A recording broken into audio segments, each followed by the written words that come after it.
नमस्कार। विश्व न्यूज 24/7 में आप सभी को सुस्वागतम। दर्शक, दुनिया में इस समय उथल पुथल का माहौल है। लगभग हर दिन दुनिया के किसी न किसी हिस्सों में दो देश आपस में भिड़ रहा है या युद्ध की तैयारी कर रहा है। पश्चिम एशिया हो या पूर्वी यूरोप, दो देशों का बीच विवाद में जितना ज्यादा कोई तीसरा देश शामिल होता है और तीसरे विश्व युद्ध के बादल उतनी ही घने होते जा रहा है।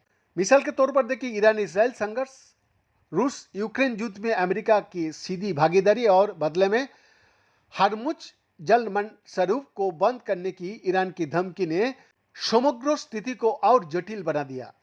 लेकिन इसके बावजूद आज दुनिया तीसरे विश्व युद्ध की दहलीज पर खड़ी है।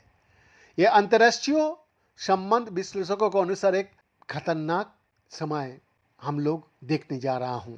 दर्शक, दुनिया भर में विभिन्न अस्थिरताओं के बावजूद आधुनिक अंतर्राष्ट्रीय व्यवस्था, ग्लोबल साउथ के उदय और क्षेत्रीय संगठनों की बढ़ती भूमिका ने एक और विश्व युद्ध की संभावना को कम कर दिया है। सवाल उठ सकता है कि ग्लोबल साउथ क्या है? जी हां, अफ्रीका, एशिया और लैटिन अमेरिका के देश जो यूरोप और अमेरिका के तुलना में विकासशील या अपेक्षाकृत कम विकसित है, उन्हें सामूहिक रूप से ग्लोबल साउथ कहा जाता है।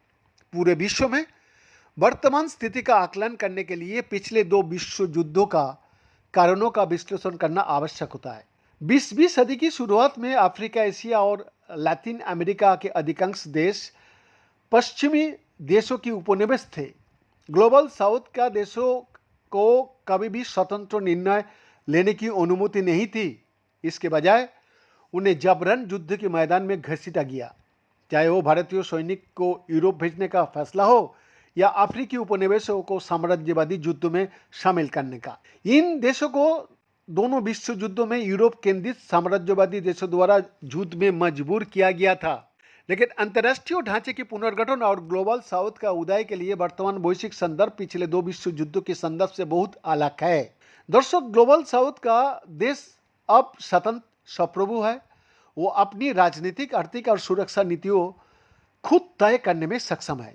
इसीलिए उनके पास अपनी रक्षा प्रणालियां, हथियार है और वो उन हथियारों को दूसरे देशों को भी सप्लाई भी कर रहा है। संक्षेप में कहा जाए तो अमेरिका या यूरोप पर उनकी निर्भरता पहले से कहीं ज़्यादा कम हो गया है। बीएन का एक्सक्लूसिव रिपोर्ट, विश्व न्यूज 24/7 रांची।